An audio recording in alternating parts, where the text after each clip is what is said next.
All right, so in my experience, most people change their programs up way too often, or they hop to a new program, they jump ship from their own program if they haven't seen results in a couple weeks and they start a new program, whatever it may be. They change things up too often. Humans crave novelty, so it's understandable. It's natural human nature. And although I believe that running a program into the ground, aka not changing things until you hit a plateau in a certain lift and then making a very small change, like going from a 30-degree incline bench to a 10-degree incline bench, or 30 to 45, or something like that, very small changes, or going from the 6 to 8 rep range to the 5 to 7 rep range, or something like that, is a great thing. Or if a lift is bothering you, if a lift's bothering a joint, changing the movement pattern out, or changing similar movement pattern, just a slightly different grip or slightly different tool for that movement pattern, is another reason that I like to change things. Or of course, if someone has a completely different goal, things have to change.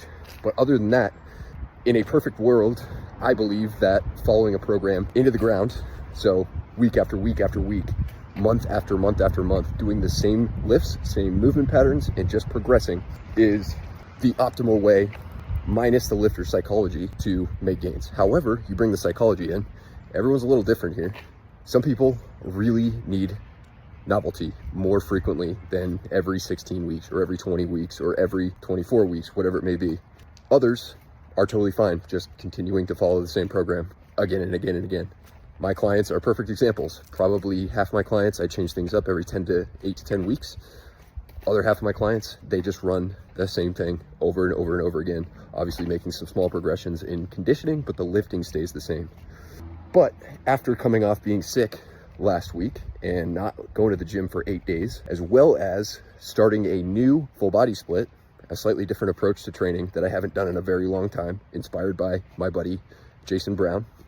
This is probably the most motivated I've been to train and excited I've been to train in a really long time. I've only had 2 workouts since I've been back, so this might wear off, but it just kind of reminded me that although I don't think it's super optimal to always change things up, and I wouldn't recommend changing stuff up every 2 weeks, every 3 weeks, every 4 weeks even, for most people. If you start to find your lifting getting stale and you start to get bored, guess what's less optimal than changing stuff up? Just quitting training or losing your excitement to go train, and therefore not getting much out of it, not putting the effort in, and kind of training loses its luster. So that's less optimal than changing stuff up a little bit more often than what I would consider to be optimal for gains.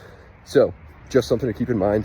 If you are someone who agrees with me and you like to run programs into the ground, there is a point of diminishing returns with that. And usually that diminishing return, sometimes it can be you hit a plateau in a lift, sometimes a lift might start bothering you, which in that case, I would switch that lift in particular, maybe not your whole program, or the rep range, or the way you execute the lift, something along those lines, or follow a completely different template.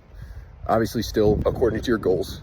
You don't want to just go from a hypertrophy program to a Pilates program if you're trying to gain muscle, but just switching stuff up, going from full body to an upper lower split, or an upper lower split to a push pull leg split, or a push pull leg split back to a full body split, whatever it may be, can be a great way to make things less stale and reignite your spark and motivation towards training. So just something to keep in mind. Give it a try sometime. Let me know how it goes.